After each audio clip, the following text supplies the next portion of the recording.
Good morning students. Welcome back to my new video. In today's video we will do revision from chapter 3, that is parts of speech.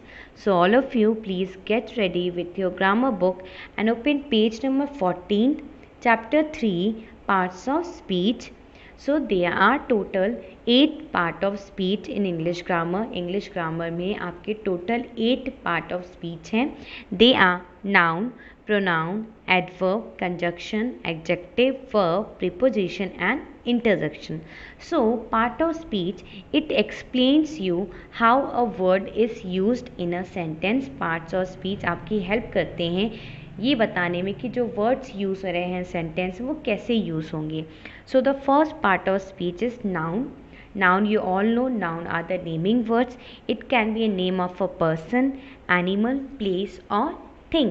That means जो nouns होते हैं वो आपके किसी person के नाम हो सकते हैं, animals के, place और thing के. Okay. In your previous classes also you have studied many things about noun. पहले भी आपने काफ़ी कुछ पढ़ा होगा noun के बारे में. You know that there are total 5 kinds of noun. 5 kinds of nouns होते हैं. The first is proper noun. Proper nouns means ऐसे नाम जो पर्टिकुलर पर्सन के होते हैं, पर्टिकुलर प्लेस के हो या थिंग के हो. So that all comes under proper noun. जो पर्टिकुलर नेम्स हों किसी पर्सन के, प्लेस के या थिंग के, वो आपके प्रॉपर नाउन्स में आते हैं. Then there is a common noun. Common nouns ऐसे नाउन्स होते हैं जो किसी पर्सन का नाम हो, प्लेस का हो या थिंग को, but that is not the particular name. ये कोई पर्टिकुलर नाम नहीं होता, it's just a common name. जैसे पर्सन के नेम हो सकते हैं, you have mother, father, boy, girl, student, teacher. So these all comes under common noun. And then you have collective noun. So a collective noun names a collection of person. Collective से ही पता चल रहा है कि ये ऐसे nouns होते हैं जो कलेक्शंस हो, ढेर सारे लोगों का कलेक्शन हो या थिंग का कलेक्शन हो, that are taken together as a group. So they all comes under collective noun. Then the next is abstract nouns. Abstract nouns are those nouns which you cannot see, जिनको आप सी नहीं कर सकते, देख नहीं सकते हो. You can not touch them but you can only just think of, just आप उनके बारे में सोच सकते हो. जैसे love, beauty, heat, pain, health, honesty, importance.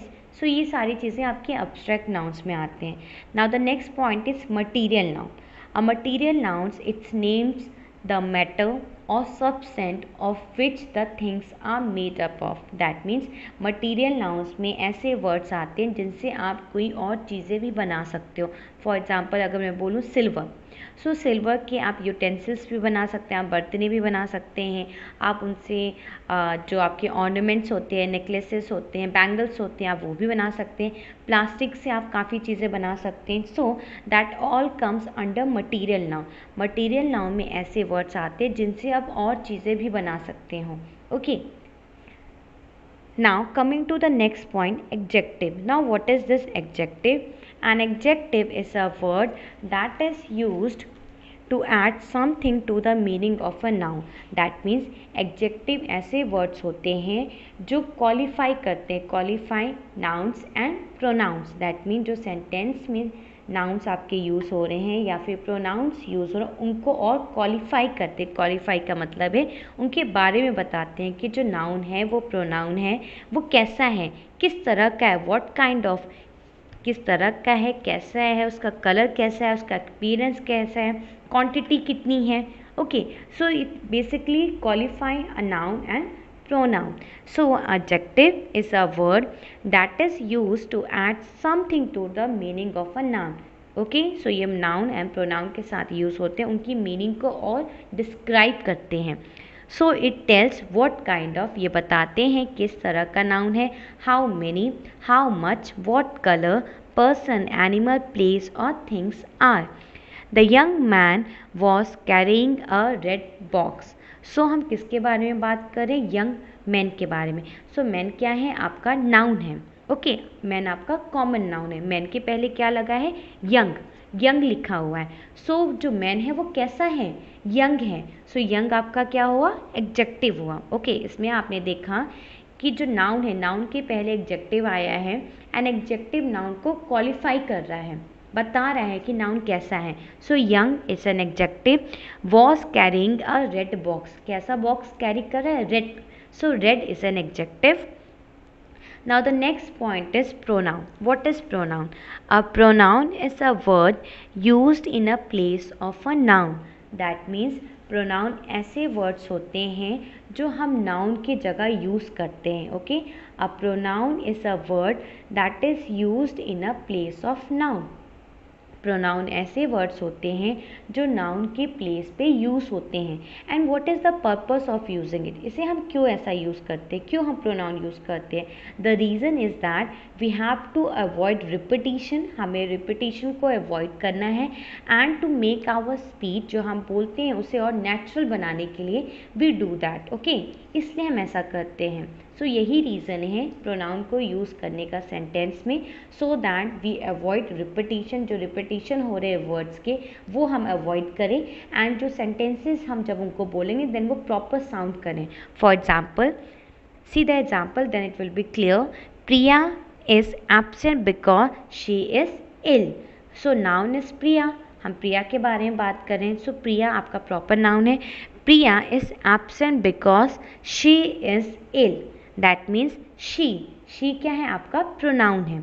Okay, अगर सेंटेंस ये होता है Priya is ill, Priya is absent because Priya is ill, अगर आप ऐसे भी बोलते हो तो सेंटेंस आपका करेक्ट होता है, बट जब आपको बोलते सो सेंटेंस आपका प्रॉपर तरीके से साउंड नहीं करता। ओके, सेंटेंस आपका सही है, मीनिंग निकल के आ रही है, बट जो आप उनको बोलोगे सो वो प्रॉपर तरीके से सुनाई नहीं देगा, जो साउंड हो वो अजीब सा लगेगा। ओके, ऐसे आप नहीं बोलते हो।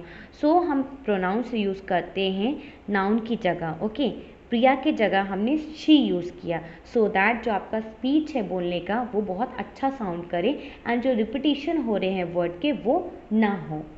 That is why we are using she here. Okay, so Priya is a noun. Priya is absent because she is ill.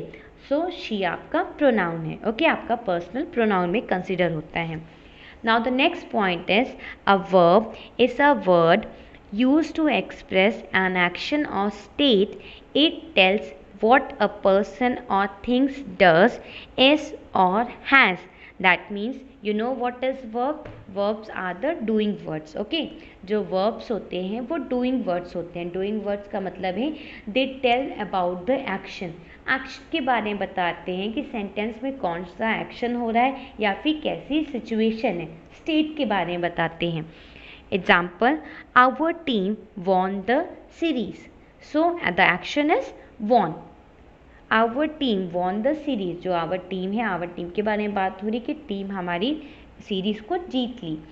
So this is a doing.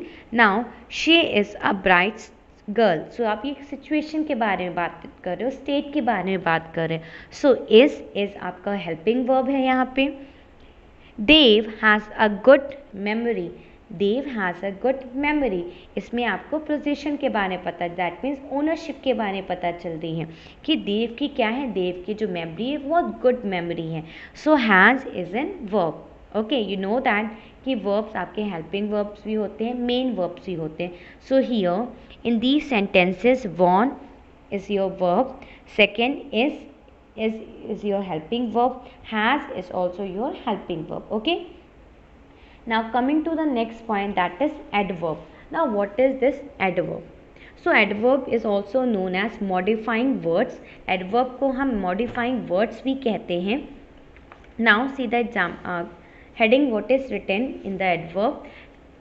An adverb is a word used to add meaning to a verb, an adjective or another verb. That means you know that an adverb ऐसे words होते हैं that modifies a verb, modify करते हैं verb को, and adjective को, that means verb को भी modify करेंगे, adjective को भी modify करेंगे, and another जो adverb हुए use हुए हैं sentence में उनको भी modify करेंगे। ओके, दैट मीन्स मॉडिफाई का मतलब यहाँ पे ये है कि ये डिस्क्राइब करेंगे। Okay, it describes about the verb, जो वर्ब सेंटेंस में यूज़ हुए हैं उनको और डिस्क्राइब करेंगे, एडवर्ब को डिस्क्राइब करेंगे और मॉडिफाई करेंगे। Example, I do my homework regularly, so regularly आपका एडवर्ब है। Tomorrow I will celebrate my birthday, so tomorrow आपका एडवर्ब है। Now the next point is that flower is very pretty, that flower is very pretty, so very आपका adverb है। Okay, now that means जो adverbs होते हैं वो modify करेंगे, weather आपका सेंटेंस में वर्ब है या एडजेक्टिव है या फिर जो और भी दूसरे एडवर्ब यूज़ हुए हैं उनको वो मॉडिफाई करते हैं। ओके, या फिर मैं जैसे बोलूँ he is very happy, okay, he is very happy या she is very happy. So happy क्या है, हैप्पी आपका एडजेक्टिव है। ओके, बट वेरी क्या है, वेरी आपका एडवर्ब है कि वो कितना खुश है, वो बहुत ज़्यादा खुश है, he is very happy. Okay, so यहाँ पे क्या हुआ कि जो एडवर्ब है वो एडजेक्टिव को मॉडिफाई कर रहा है, he is very happy, happy is an adjective, happy आपका एडजेक्टिव है, सो वेरी आपका एडवर्ब है। ओके, यहाँ पे एडवर्ब मॉडिफाई कर रहा है एडजेक्टिव को। Okay, now the next point is preposition. Now what is this preposition? A preposition is a word placed before a noun or a pronoun. That means जो prepositions होते हैं they are used before, noun के पहले use हो सकते हैं, और pronoun to show the relation between the noun. The motive of preposition is to show the relation between the noun or pronoun and the remaining sentences. That means prepositions आपको बताते हैं कि नाउन एंड प्रोनाउन का क्या relation है एक दूसरे से। That means it's basically tells about the position. Okay, जो प्रीपोजिशंस आप सिंपल टर्म में यहाँ पे याद रखिए कि जो प्रीपोजिशंस होते हैं they tell us about the position, ये पोजीशन बताते हैं अबाउट द पोजीशन और प्लेस और डायरेक्शन और time. Okay, example, Rahul dive into the swimming pool. So जो राहुल है वो कहाँ, into the swimming pool. Okay, so it's talking about the position. Okay, place के बारे में यहाँ बात हो रही है कि जो राहुल है वो स्विम कर रहा है, डूब रहा है इनटू द स्विमिंग पूल के अंदर। A fat cat is sitting under a table, जो फैट कैट है वो कहाँ बैठी है, अंडर अ टेबल। सो यहाँ पोजीशन की बात हो रही है। ओके, कहाँ है, under a table, that means under a tree, that means tree के नीचे। दैट मीन्स आपको पता होगा प्रीपोजिशन जैसे आपके ऐसे वर्ड हो गए into, at, after, by, on, under, above, below. So ये आपके प्रीपोजिशंस होते हैं। Now the next point is conjunctions. A conjunction is a word use to join two words, phrases और sentences together. Okay, that means conjunctions ऐसे words होते हैं जो join करते हैं दो वर्ड्स को। अगर आपके दो वर्ड्स दिए गए हैं उनको अगर ज्वाइन करना है देन आप क्या यूज़ करते हो, एंड यूज़ करते हो। ओके, सो एंड भी आपका एक कंजक्शन है। That means conjunctions is a word, conjunctions ऐसे वर्ड्स होते हैं जो दो वर्ड्स को ज्वाइन करते हैं एक दूसरे से, या फ्रेजेस दिए गए हैं या फिर सेंटेंसेस हैं, सो वो ज्वाइन करते हैं। ज्वाइन करने का मतलब ये होगा एक दूसरे को जोड़ते हैं। So conjunctions, you know that conjunctions are also known as linking words. इनको linking words भी कहते हैं। linking words कहने का रीज़न सिर्फ ये है because it link the two sentences. ये दो sentences को एक दूसरे से जोड़ते हैं। sentences हो गए, words हो गए या phrases हो गए। Okay, so it joins the two sentences, phrases और words. So the examples are like because भी आप यूज़ करते हो दो सेंटेंसेस को ज्वाइन करने के लिए। बिकॉज हो गया, बट हो गया, एज, वाइल, एंड, ये सारे आपके कंजक्शंस होते हैं। Example, Sheenu likes to eat mangoes and oranges. So and आपका कंजक्शन है। They did not go because they were ill, because is a conjunction. Now the next point is interjection. Interjection is a word which expresses sudden feeling in a sentence. It describes the happy, sad, angry, surprised or puzzled mood of the subject in the sentence. That means जो interjections होते हैं they basically express sudden feeling. Okay, जो आपकी feelings होती हैं, जो आपकी अचानक से जो फीलिंग निकलती हैं, जो आपके इमोशंस निकलते हैं, so it basically tells about that. Okay, that means जो सेंटेंस है, सेंटेंस जिसके बारे में बात कर रहा है, जो स्पीकर है उसका फीलिंग कैसा है, वो कैसा फील कर, उसके इमोशंस कैसे हैं, वो इंटरजेक्शन के वर्ड से निकलते हैं। जैसे आप बोलते हैं वाओ, वाओ अब कब बोलते हैं, जब आप बहुत खुश होते हो। ओह, ओ आप बोलते हो जब आप कुछ खराब फील कर रहे हो। उप्स, ये सारे वर्ड्स होते हैं आपके इंटरजेक्शंस के। जैसे example, oh does that hurt a lot. So यहाँ पे आपकी सैडनेस यहाँ पे रिप्रेजेंट हो रही है। Alas her dog died, again आपका यहाँ पे सॉरो रिप्रेजेंट हो रहा है। So they all comes under interjection. So basically जो इंटरजेक्शंस होते हैं ये आपके एक्सप्रेस करते हैं फीलिंग्स को, आपके इमोशंस को। Now I think we have completed this chapter. There is one more point given here, the and a. So now the next point is the and a are articles. Articles come under the category of adjectives. That means जो आपके articles होते हैं, for example the and a, they all comes under the category of adjectives. So now students, we have completed this chapter. If you have any doubts, you can ask me in the comment section below the video. Thank you students. Have a nice day.